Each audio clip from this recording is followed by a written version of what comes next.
여러분의 아침을 함께합니다. 94.5MHz YTN 뉴스 FM 신율의 출발 새아침.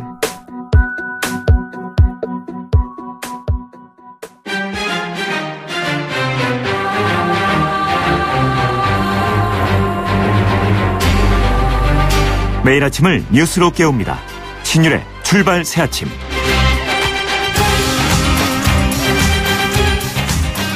앞으로 심심치 않게 크고 작은 선물 보따리들을 자주 보내자. 이 북한 방송이 김정은의 이런 말을 보도했습니다. 그러니까 앞으로도 계속 도발을 하겠다는 의도를 분명히 한 건데요. 이는 미국과의 핵 협상도 할 생각이 없음을 의미하는 것이기도 합니다. 그러니까 앞으로도 계속 도발은 하고 대화는 않겠다는 얘기인데요. 북한은 이제 미국과의 치킨 게임을 선택한 것 같죠? 지금도 북한 문제를 논의하는 유엔 안보리 회의도 열리고 있는데요. 북한의 도발에 대한 미국의 대응이 주목됩니다. 그런데 여기서 우리가 생각해야 할 점은 미국이 어떤 선택을 하느냐 하는 부분에서 우리의 입장과 생각을 분명하게 반영하도록 만들어야 한다는 점입니다. 이것이 지금의 상황에서는 가장 중요한 부분 중에 하나일 수 있는데요. 이런 차원에서 G20 정상회담 참석자 독일을 방문하고 있는 문재인 대통령이 한미동맹의 튼튼함을 거듭 강조하는 것, 이런 것도 이러한 차원에서 이해할 수 있을 겁니다. 신율의 출발 새 아침, 오늘 순서 시작합니다.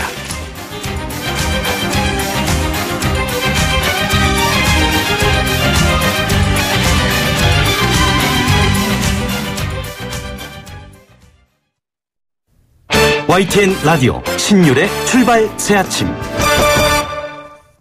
예, 지금까지 들어온 뉴스 정리해 보겠습니다. 백병주 시사평론가 스튜디오에 나와 계십니다. 어서 오십시오. 안녕하십니까. 예. 자, 제가 지금 방금 말씀드렸지만 김정은이 미국과의 협상은 없다면서 앞으로도 미사일 도발을 계속할 것이다. 지금 이러고 있잖아요. 네, 이 미사일 도발을 크고 작은 선물 보따리라고 표현을 했죠. 그리고 미국이 말하면 마음에 들지는 않았겠지만. 예, 썩 마음에 들지 않을 것 같지만. 그러나 자주 보내도록 하겠다. 예. 예, 아무튼 상당히 좀 한마디로 물을 먹인 셈이죠. 아무튼 이런 표현인데요. 이 조선중앙통신이 어제 이제 그 김정은 위원장이 이 같은 말을 전했습니다. 그러면서 이 미국의 그 대북한 적대시 정책과 그 핵위협이 그 근원적으로 청산되지 않는 한 그 어떤 경우에도 핵과 탄도 로켓을 그 협상 테이블에 올려놓지 않을 것이다. 이렇게 얘기를 했고요. 또 그 핵무력 강화의 길에서 한치도 물러서지 않겠다라고 이제 밝혔다고 전했는데요. 네, 김정은 위원장의 이 같은 발언, 이 북한이 그동안 밝혀왔던 그 미국의 그 대북한 적대시 정책 폐기, 그리고 제재 철회, 평화협정 체결 등의 그 핵 협상 전제 조건을 이제 김정은 위원장이 직접 언급했다는 점에서 이제 주목이 되고 있습니다. 김정은 위원장의 이 같은 발언은 미국이 그 대북 정책을 그 수정할 경우에 협상에 나설 수 있다는 것을 시사하는 것으로도 풀이되고 있지만, 그러나 그 핵 보유국주의를 인정받은 상태에서 이 대화와 협상을 하겠다. 뭐 이런 입장이어서 이 미국이나 한국 입장과는 큰 차이가 있다고 이제 그 평가되고 있습니다. 김정은이가 지금 이런 식으로 비꼬는 거잖아요. 일종의. 그렇죠. 그런데 이런 거는 이 본인의 건강을 위해서도 좀 그다지 좋은 것 같지는 않습니다. 역사를 좀 근대사, 현대사를 좀 들여다볼 필요가 있지 않을까 이런 생각이 들고요. 지금 김정은이 자신이 무슨 짓을 하고 있는지를 좀 알 필요가 있을 것 같은데 참. 근데 이게 지금 ICBM급이냐 아니냐 이게 참 레드라인에서 중요한 부분인데 미 국방부는 지금 북한이 발사한 미사일이 ICBM이라는 얘기를 나왔고 우리나라는 ICBM급이다라고 지금 얘기를 하고 있지 않습니까? 네, 미국의 입장도 약간은 애매한데요. 네. ICBM급 신형 미사일 이런 표현을 이제 썼습니다. 네, 그러나 이제 그 ICBM을 발사했던 북한의 주장을 사실상 미 국방부가 확인해 준 게 아니냐 이런 프로도 나오고 있는데요. 미 국방부 어제 이 북한이 발사한 그 화성 14형 미사일을 ICBM급 신형 미사일 이제 이런 평가를 내놓았습니다. 네. 제프 데이비스 국방부 대변인 어제 이제 그 언론 브리핑에서 이같이 밝혔는데요. 우리가 이전에 보지 못했던 것이고 또 이제 이 북한의 그 ICBM의 그 말단에 재진입체가 있었다. 이렇게 확인을 해줬고요. 예. 또 그 이동식 발사대에서 발사됐다. 아하. 이제 이렇게 밝혔습니다. 예. 그 이제 이동식 발사대로 ом겨서 고정식 발사대에서 이제 옮겨서 이제 발사했다 이렇게 얘기를 했는데 우리 국방부와는 좀 다른 설명이죠. 제가 좀 이따 이제 그 백승주 박사님, 아니, 백승주 의원이죠. 네. 왜냐면 이분이 국방연구원에 박사 옛날부터 알아가지고 제가 이분한테 좀 물어봐야 되는데 전 진짜 몰랐어요. 이 ICBM도 이렇게 이동식 발사대에서 쏠 수가 있는 모양이죠. 그러니까요. 그래서 사실은 저도 처음 이제 알았어요, 이게 이번에. 이동식 발사를 쏘냐 안 쏘냐 굉장히 중요하다고 그럽니다. 왜냐하면 그 음태와 그럼요. 기동성이 상당히 네, 중요하기 네. 때문에 이거라 근데 미국은 어쨌든 그 액체일로 주입 때부터 이를 확인하고 있었다. 또 이제 이런 보도도 나오고 있거든요. 그래서 요격할 수도 있었는데 북미 지역이 위협이 안 되는 것으로 판단이 돼서 요격 준비에 들어가지는 않았다. 뭐 이런 얘기도 이제 덧붙였죠. 자, 그리고 지금 현재 독일을 방문하고 있는 문재인 대통령 한독 정상회담을 가졌죠. 여기에서도 북한 핵과 미사일 문제가 이제 주요 의제로 거론이 됐죠. 네, 맞습니다. 그 현지 시각으로 어제 저녁 7시 30분 이 만찬을 겸한 그 정상회담을 가졌는데요. 네, 문재인 대통령이 그 단독 정상회담을 가진 것은 이번이 그 두 번째죠. 트럼프 대통령에 이어서 이제 그 이번이 두 번째인데요. 앞으로 그 제재와 대화 등 모든 수단을 활용한 그 과감하고 근원적인 북한 비핵화 추진 과정에서 서로 긴밀하게 협력하고 그 소통해 나가기로 이제 합의를 했습니다. 메르켈 총리는 그 한국의 그 주도적인 역할에 대한 그 지지 입장을 밝혔다고 하는데요. 메르켈 총리는 또 한국이 그 아시아 지역에서 보편적 가치를 공유하는 중요한 파트너다. 이제 이런 입장을 밝혔다고 하죠. 이 문재인 대통령이 그 강소 기업을 보유한 이 독일의 그 중소기업 육성 노하우 그리고 2011년 원전 폐기 결정 이후에 그 집중 육성을 시도하고 있는 이 태양광과 풍력 등 그 신재생 에너지 분야의 그 협력을 요청한 데 대해서도 이 적극적으로 이제 협력하겠다고 화답을 했습니다. 문재인 대통령 그리고 이에 앞서서 그 베를린 그 하이아트 호텔에서 이제 그 동포들과의 그 간담회를 가졌는데 이 자리에서 이 대한민국이 그 지구상에서 그 냉전을 완전히 그 종식시키는 나라가 되도록 하겠다 이런 입장을 밝혔습니다. 그리고 다음 누군가는 이 통일 한국의 대통령으로서 그 베를린을 방문할 수 있도록 그 초석을 닫겠다는 입장을 밝혔고 어쨌든 이 대화로 한반도 문제를 풀겠다 이런 그 대북 기조는 계속 이어가겠다는 입장을 밝히는 것으로 이렇게 풀이되고 있기도 합니다. 오늘 한중 정상회담이 그렇죠. 네, 오늘 갔습니다. 오늘이죠. 네. 자, 이 부분도 우리가 생각을 해봐야 되겠고 또 우리 청취자 여러분들이 이런 생각하시는 분들이 있어요. 정상회담인데 분명히 독일 대통령하고도 만났고 메르켈 총리하고도 만나는데 우리는 정상회담을 왜 총리랑 했다고 그러지? 이렇게 하는데요. 예. 이게 의원 내각제 하에서도 대통령이 다 있습니다. 왕이 없는 나라는요. 상징적인 국가 원수 역할을 하는 사람을 둬야 되고 그러기 위해서 이제 대통령을 두거든요. 근데 독일 같은 경우에 이제 분데스타그라고 얘기를 하는 독일 의회에서 이제 대통령을 뽑는 거고. 예. 그래서 실질적인 국가 원수는 바로 메르켈 총리다. 그런데 그렇죠. 명목상의 국가 원수는 이제 대통령인데 그래서 대통령이 있다고 대통령제는 아니다. 제가 이런 말씀을 좀 드리고 싶네요. 독일에도 그러니까 대통령이 있다는 거죠. 그럼요. 맞습니다. 독일도 있고 오스트리아도 있고 다 맞습니다. 있어요. 예. 자, 유엔 미국 대사가 북한에 대한 군사적 행동 가능성을 시사를 했다. 이런 네. 소식도 우리 있죠. 시각으로 오늘 새벽 유엔 예. 안보리 이제 긴급 회의가 소집이 됐는데요. 그 자리에서 바로 이제 한 발언입니다. 상당히 이례적인 발언이어서 이 주목이 되고 있는데요. 니키 헤일리 유엔 주재 미국 대사 이 북한의 그 ICBM 발사에 따른 국제사회의 그 대응에 대해서 해야 한다면 대북 군사 수단도 포함하겠다 이렇게 얘기했습니다. 예. 네, 그 북한의 ICBM 발사는 명백한 군사력 증강이라면서 미국과 우방들은 스스로를 그 방어할 준비가 돼 있다. 그러면서 이 북한은 외교적 해법으로 그 사태를 해결할 가능성을 빠르게 닫아버리고 있다면서 우리는 여러 능력 가운데 막강한 군사력을 가지고 있는데 만약 해야 한다면 그걸 사용하겠지만 그런 방향으로 진입하지 않는 것을 더 선호한다. 이제 이런 말을 했다고 하죠.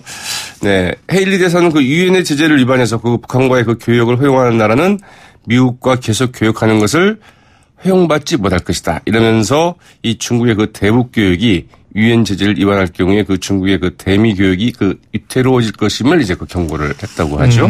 예. 상당히 센 발언이었다고 이제 평가를 하고 있습니다.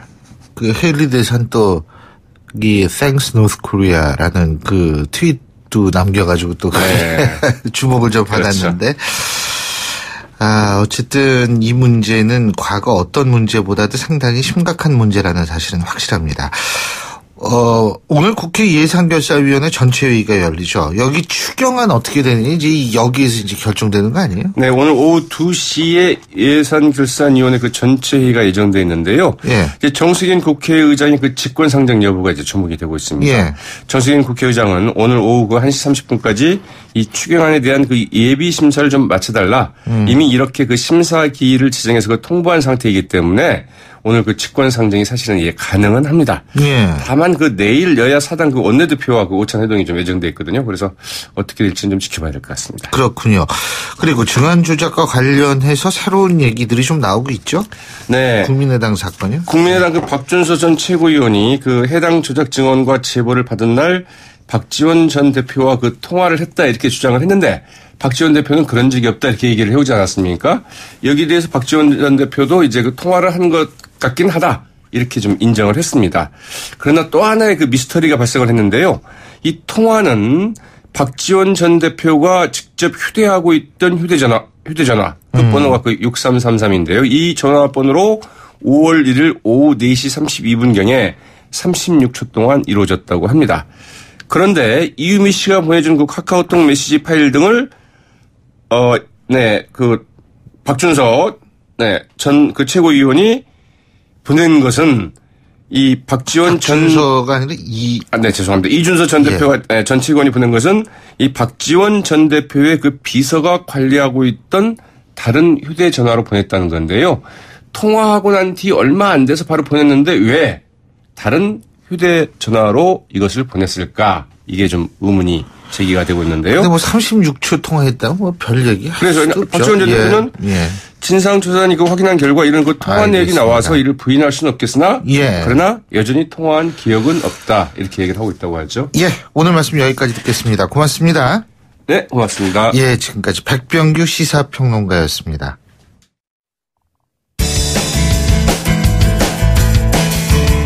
여러분은 지금 FM 94.5MHz로 방송되고 있는 신율의 출발 새 아침을 듣고 계십니다. 의견 주실 분은 짧은 문자 50원, 긴 문자 100원의 이용료가 드는 휴대전화 문자메시지 우물정 0945번으로 의견 남기실 수 있습니다.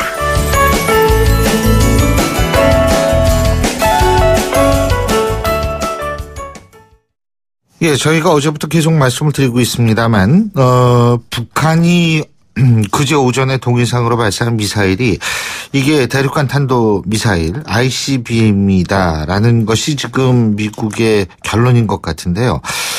지금 가장 중요한 것은 ICBM이라 하더라도 이 대기권의 재진입 기술을 확보했느냐 하는 여부, 그리고 핵탄두를 소형화했느냐 하는 여부가 상당히 주목을 받을 수밖에 없습니다. 자, 어제 국회 국방위원회 전체회의가 열렸고요. 국방부로부터도 긴급 현안 보고를 국회가 받았는데요. 이 자리에 참석한 정치권의 대표적인 국방안보 전문가시죠. 제가 앞서도 말씀드렸습니다만 자꾸 저는 백승주 박사님이라고 얘기를 하는데 자유한국당 백승주 의원 전화 연결해서 자세한 입장 들어보겠습니다. 백 의원님 안녕하십니까? 예, 진 회장님 안녕하세요. 반갑습니다. 예. 네, 백승주입니다.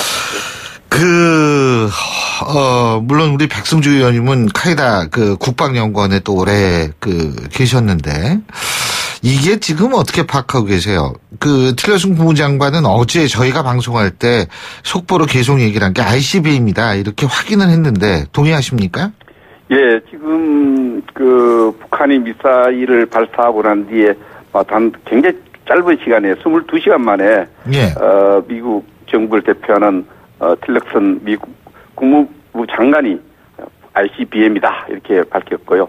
그 비슷한 시간에 미국 국방부 대변인도 ICBM이다 이렇게 밝혔고 북한은 발사하고 난 지 한 6시간쯤 지나서 ICBM인데 성공했다 이렇게 발표했고요.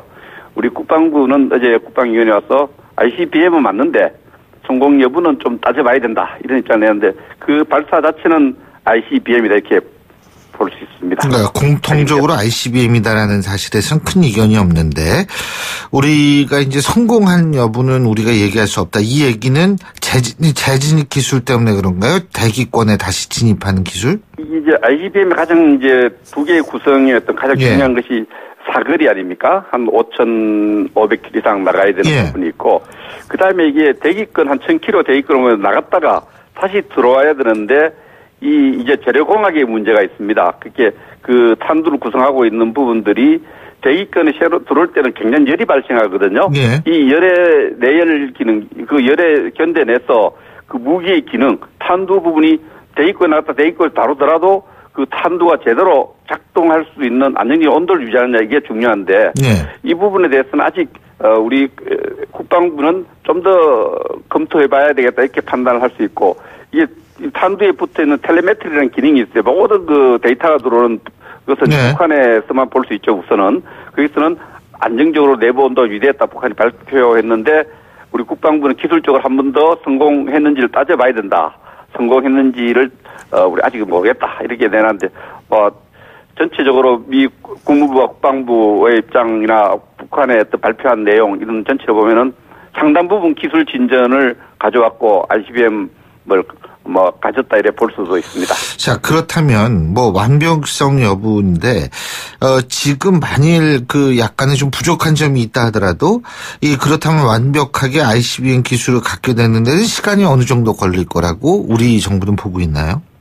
거의 갖추었다고 이제 가정해야 됩니다. 이 북한의 어떤 지금 그 ICBM 발사 이후에 여러 가지 발표 내용과 미 국방부 입장을 보고 또 대응을 보면은 북한이 핵무기 체계라는 말을 쓰면은 이제 핵탄두라는 디바이스라는 게 있고 이 투발하는 수단으로서 여러 가지 다양한 투발 수단을 갖추었는데 이제 그 부분 남은 소형화를 완전히 성공시켜서 ICBM 탑재할 수준 정도로 소형화시켰냐 부분은 우리가 의문이 남지만은 그러나 다양한 투발 수단까지 갖춰서 핵무기 체계를 완성했다 이렇게 볼 수 있습니다. 북한도 발표를 하면서 핵 능력 완성이라는 표현을 썼거든요.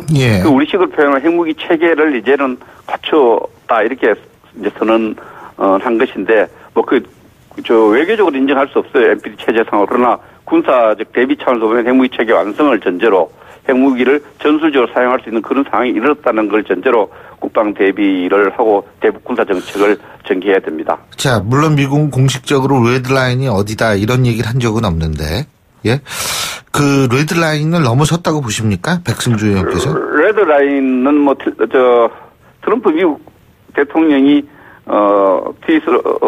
트위터로 레드라인을 ICBM에 대한 약간의 조롱 섞인 말을 했죠. 그건 안 된다는 식으로 그 레드라인으로 볼 수 있는 부분인데 우리 대통령도 켈러한 전 영국 총리를 만났을 때 레드라인이라는 표현을 썼는데 레드라인을 이제 ICBM으로 봐야 되겠죠. ICBM 개발은 미국으로 봤어도 하나의 레드라인으로 봐야 되고 그런 측면 때문에 그 유엔 주재 미국 대사가 거의 외교적이지 않은 표현으로 어제 유엔에서 군사적 옵션을 공개적으로 강조했습니다. 북한을 다루는데도 군사적 수단을 검토해야 된다. 하는 미국에서는 이 레드라인을 ICBM으로 보는 것은 분명합니다. 그러면 지금 넘었다고 보십니까? 넘었었죠.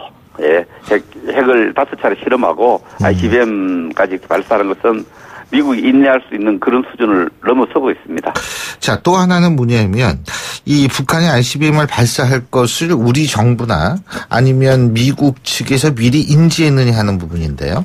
이 부분은 우리가 공개된 자료를 통해서도 북한이 이미 사정거리 약 7,000km에 이르는 그런 미사일을 개발했을 거다 이런 정보 분석이 쭉 왔기 때문에 언제 실험할 것에 대해서는 임박에서 그 하루 이틀 전에 알았지만은 상당히 예측했던 내용들입니다. 공개적으로도 이미 밝혔고요. 지금 우리나라하고 미국이 특히 이제 문재인 대통령이 먼저 제안을 했다고 하는데 동해안에서 그 한미 연합 무력 시위를 실시하지 않았습니까? 이 어떻게 보셨습니까, 이 부분은? 이 부분은 이제 국회 국방위원회에서도 한미 연합 무력 시위를 지난해 12월 달에 국방부가 기획을 해뒀다가 보고 드렸다가 이번에 이제 한미연합 무력 시위를 했다 이렇게 하는데 이 부분은 이제 우리가 북한의 미사일 전력에 대응해서 이명박 정부 때 한미 미사일 협정을 개정했어요. 네. 미국 북한의 미사일 전략의 가장 효과적인 방법은 미사일 손으로 던질 수 없거든요. 예. 발사대가 있어도 미사일 기지가 있어야 되지 않습니까? 기지와 발사대를 부술 수 있는 우리 자주적인 독자적인 미사일 능력을 갖추자 해서 한미 미사일 협정을 개정해서 그 미사일을 전력화해서 박근혜 대통령 당시에 굉장히 집중적인 노력을 해서 조기 전력화에 성공했어요. 우리의 미사일 능력, 이런 미사일 능력과 미국하고 미사일 능력을 갖고 북한에 대한 우리가 그 여러 가지 적지입을 타격할 수 있는 그런 훈련이 필요했는데 이번에 북한이 ICBM을 실험하고 나서 우리가 그런 훈련을 했다 이렇게 볼 수 있습니다. 김정은이 이런 얘기를 했습니다. 미국 독립절에 보낸 선물 보따리다. 아주 불쾌했을 것이다. 미국 놈들에게 선물 보따리를 자주 보내자. 이런 조롱을 했거든요. 이 부분은 어떻게 보십니까? 북한이 가장 지금 절실하게 필요로 하는 것은 뭐냐 하면은 이제 5차례 핵실험했고 이만큼 미사일 발사하니까 미국을 비롯한 국제사회가 핵 보유국가로 좀 인정해달라. 이겁니다. 핵 보유국가로. 조롱이 중요한 것이 이 핵 보유국가로 인정을 받기 위해서는 계속해서 능력을 보여줘야 되기 때문에 이제 ICBM도 발사하고 추가적인 핵실험도 준비할 것으로 봅니다만 이렇게 한 것은 결국은 최근에 그 스웨덴에서 열린 비공개 회의에서 북한 당국자가 저명하죠. 미국의 그 1.5트랙 회의 말씀하시는 거죠? 클리너 박사에게도 그 이야기를 했습니다만 미국 직접 대화를 원한다 이런 이야기를 했습니다만 이런 능력을 보여줌으로써 미국과 북한 간의 직접 협상을 유도를 하고 전체적으로 한반도 문제, 북핵 문제의 주도권을 북한이 틀어쥐고 핵 보유를 기정사실화하려는 이런 목적 속에서 미국을 살짝 신경을 건드린 자극을 하는 거죠. 조롱한다는 것도 하나의 외교적 수단으로서 미국을 자극해서 미국과 북한과 직접 협상에 나오도록 하기 위한 어떤 그런 수준 낮은 어떤 외교적 신호다 이렇게 볼 수 있습니다. 근데 여기 우리는 그러면 우리가 사실은 좀 빠져 있다는 느낌을 받거든요. 북한은 지금까지도 그래왔고 북한 핵 문제는 미국과 이야기할 거지 우리하고는 이야기할 게 아니다.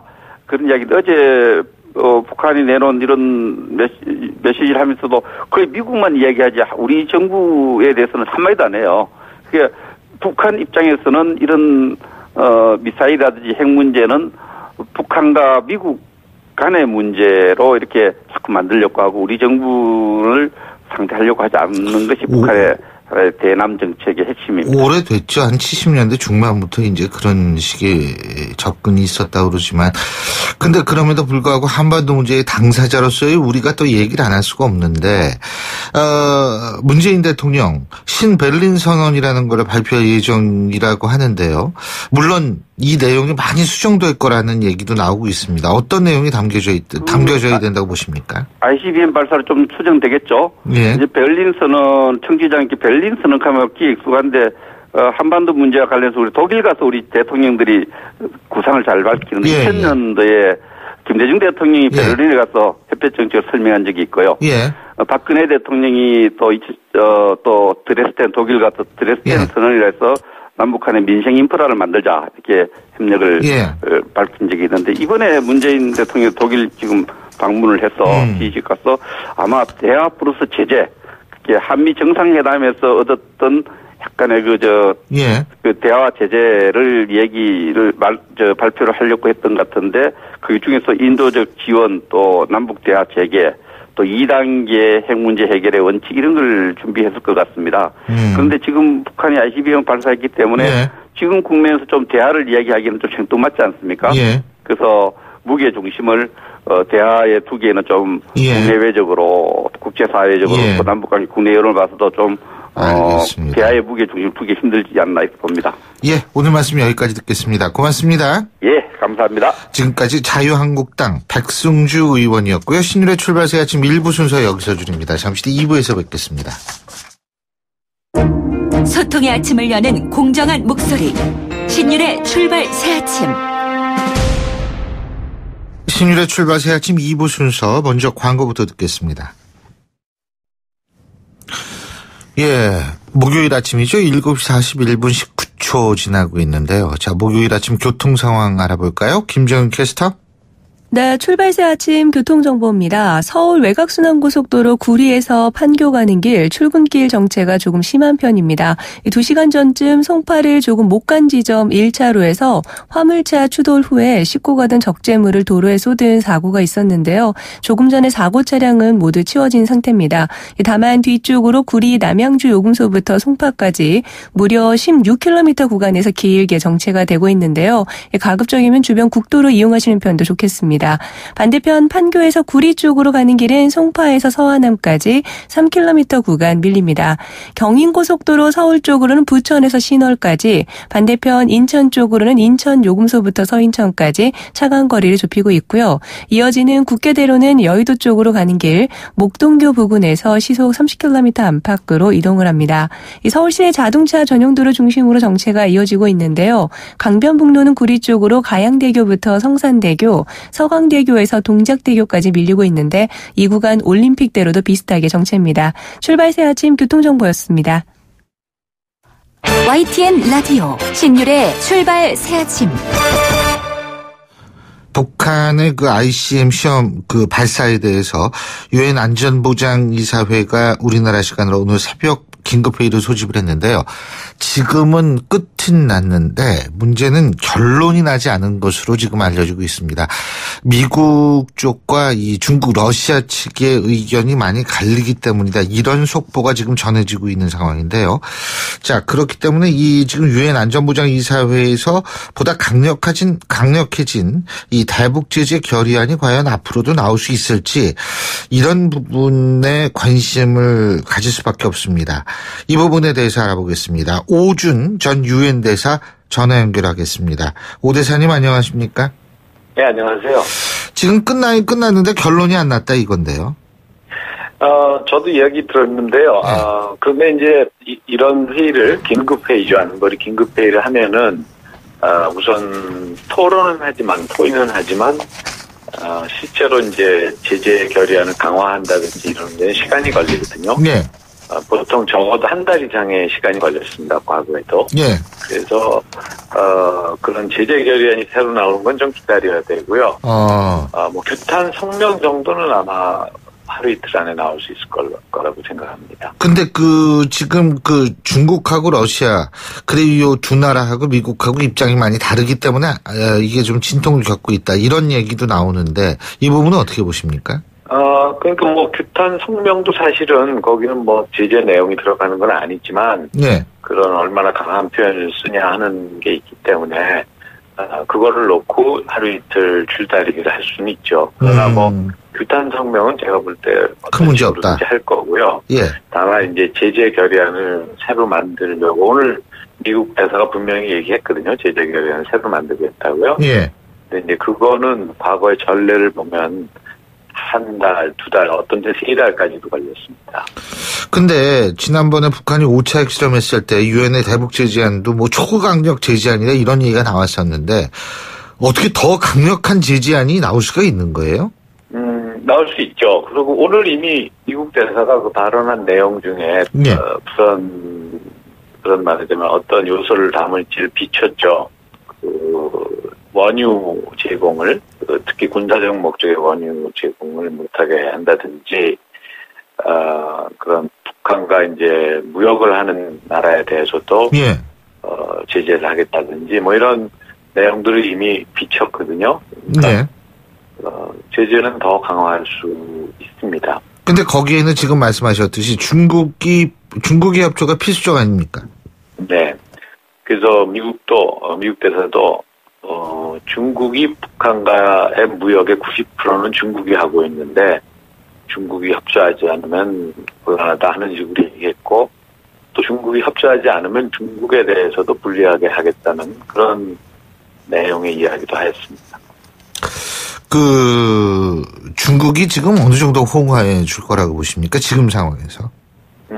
저는 중국이 작년에 제가 대사를 할 때 두 번에 걸친 제재 결의안이 있었는데, 그때 어느 정도까지는 협조를 해서 북한에 압력을 행사하겠다는 의지가 분명히 있다고 생각합니다.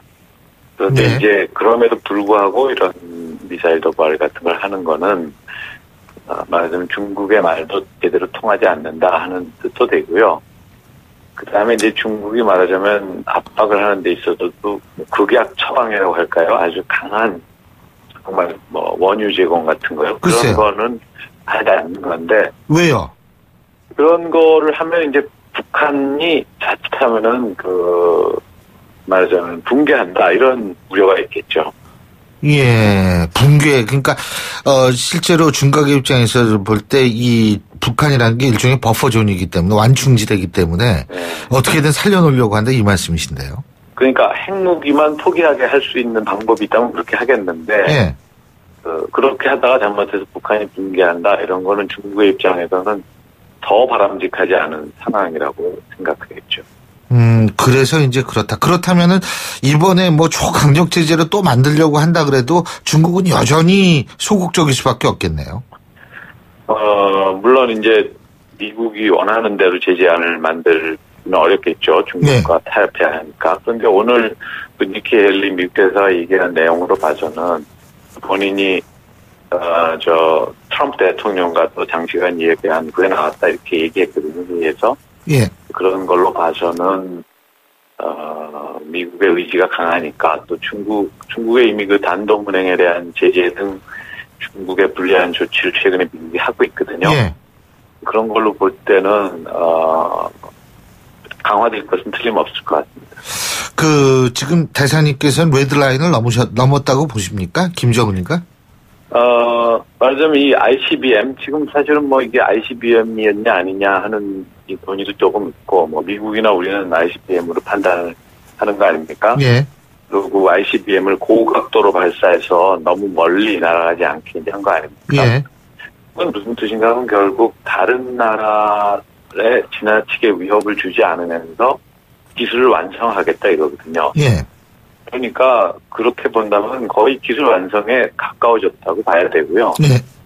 이런 핵이나 미사일은 사실은 어느 정도 단계까지 가면은 그 다음부터는 그런 능력을 가지고 있는 걸로 추정해야죠. 왜냐하면 어떤 나라도 예. 실제로 뭐 핵무기를 미사일에 싣고 가서 터뜨려 본 나라는 없거든요. 예. 그러니까 어느 정도가 되면은 그 다음에 실험을 더 하든 안 하든 예. 그런 능력을 가진 걸로 봐야 되는 겁니다. 북한의 경우 그 시점이 언제일 것이냐, 이번에 한 거 가지고 된 거냐, 아니면 한두 번을 더 해야 되는 거냐, 그런 건 알 수 없지만, 그러니까 핵 능력은 추정된 핵 능력이지 실증된 핵 능력이 아닙니다. 예. 핵무기를 사용한 나라는 역사상 미국에는 없는 것이고, 예. 어떤 나라도 핵무기를 미사일에 싣고 가서 터뜨려 보는 건 아니기 때문에, 예. 어느 정도 수준이 되면 그 다음부터는 핵 능력을 가진 걸로 추정되는 거죠. 예. 그래서 레드라인을 넘었다고 볼 수밖에 없다. 이 말씀이신가요? 그러니까 레드라인이라는 게 불분명하다는 뜻이죠. 말은. 예. 레드라인이라는 게 뭐 다 됐다 해가지고 어디에 뭐 신문에 나는 것도 아니고요. 예. 이것이 레드라인을 넘은 것이냐 안 넘은 것이냐 판단하기 어려운데 예. 이제 그런 거에 굉장히 근접해 있는 거죠. 이게 지금 제가 여쭤본 이유가 자꾸 미국 내에서도 이 군사적 옵션 문제가 자꾸 거론이 되는 것 같아서 여쭤본 거거든요. 이 부분은 어떻게 보십니까? 군사적 옵션도 저는 미국이 검토하고 있다고 생각합니다. 그런데 오늘 미국 대사도 안보리에서 발언했지만 군사적 옵션이 아닌 다른 방법으로 경제적 제재나 이런 방법으로 핵을 포기하게 만드는 것이 가장 바람직하다 이렇게 얘기했죠. 그러나 그것이 안 통한다면은 우리는 다른 대응도 준비하고 있다 이렇게 얘기했습니다. 예. 그러니까 그 가능성도 충분히 상존하고 있다 그러는데 이런 상황에서 그러면은 우리 정부 특히 이제 문재인 대통령 같은 경우에 신베를린 선언을 앞두고 있지 않습니까? 이 대북 정책 기조 이거 어떻게 돼야 된다고 보십니까? 근데 우리 문 대통령도 출국하시기 전에 그런 우리의 그 분명한 그 대응 또 그 군사 훈련 같은 그런 대응을 지시하시고 가셨잖아요. 그러니까 저는 이 단계에서는 분명한 대응이 필요하다고 생각합니다.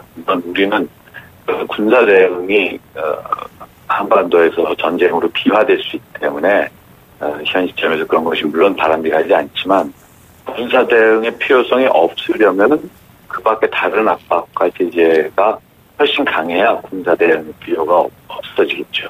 그러니까 지금은 압박과 제재의 시기다 이 말씀이신데요.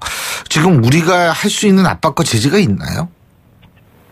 결국 뭐 미국이 지금 분명한 입장을 보이고 있기 때문에 우리가 동맹으로서 거기에 적극적으로 동참하고 그걸 적극적으로 지원해야 되겠죠.